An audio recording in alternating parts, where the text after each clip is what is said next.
కడప జిల్లా బద్వేల్ నియోజకవర్గాన్ని అన్నమయ్య జిల్లాలో చేర్చాలన్న ఆలోచనలను ప్రభుత్వం విరమించుకోవాలని పోరుమామిళ్ల మండలంలోని అంబేద్కర్ సర్కిల్ దగ్గర నేషనల్ హ్యూమన్ రైట్స్ రాష్ట్ర జాయింట్ సెక్రటరీ ముత్యాల ప్రసాదరావు ఆధ్వర్యంలో సంతకాల సేకరణ శిబిరాన్ని ఏర్పాటు చేశారు.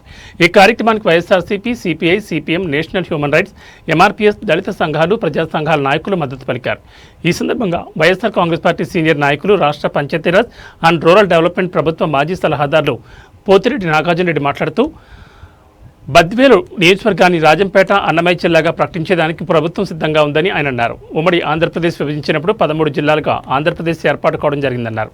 వైఎస్ఆర్ కాంగ్రెస్ పార్టీ ప్రభుత్వంలో ముఖ్యమంత్రిగా ఉన్న వైఎస్ జగన్మోహన్ రెడ్డి ఒక పార్లమెంట్ నియోజకవర్గం ఒక జిల్లాగా ప్రకటిస్తూ అదనంగా గిరిజన ప్రాంతాలను కలుపుతూ ఒక జిల్లాను ప్రకటిస్తూ మొత్తం 26 జిల్లాలుగా ప్రకటించడం జరిగిందని ఆయన అన్నారు.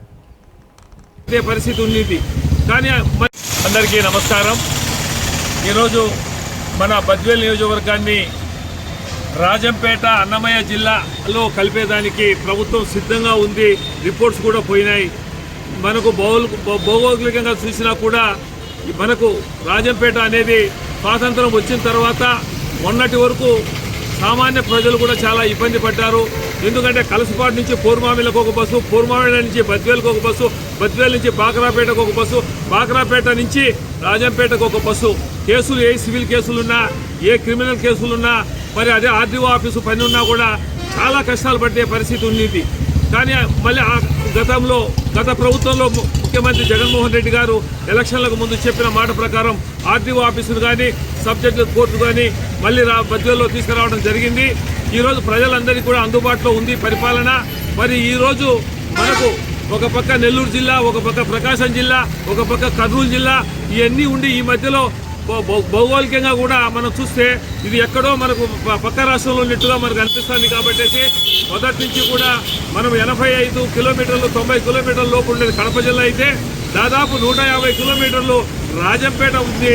ఇది ప్రజలకు ఎటువంటి సౌకర్యం కాదు.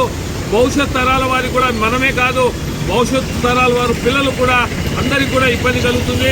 నేను ఒక్కటే మనవి చేస్తున్నా, ఇది పార్టీలకు అతీతంగా, కుల మతాలకు అతీతంగా, వర్గాలకు అతీతంగా అందరము సమైక్యంగా, నేను సమైక్యాంధ్ర ఉద్యమంగా ఏ విధంగా చేశామో ఆ విధంగా అందరం కూడా పాల్గొని, మీరు, మేము, మనము అందరము కూడా పాల్గొని మనకు ఈ కడప జిల్లాలోనే కొనసాగించవలసి దానికి ఏ విధమైనటువంటి మనం చేయాలన్నా కూడా మేము కూడా మీతో కలిసి ముందుంటామని చెప్పి ఇప్పుడు హ్యూమన్ రిలేషన్స్, మానవ హక్కులకు సంబంధించి మన ముత్యాల ప్రసాదరావు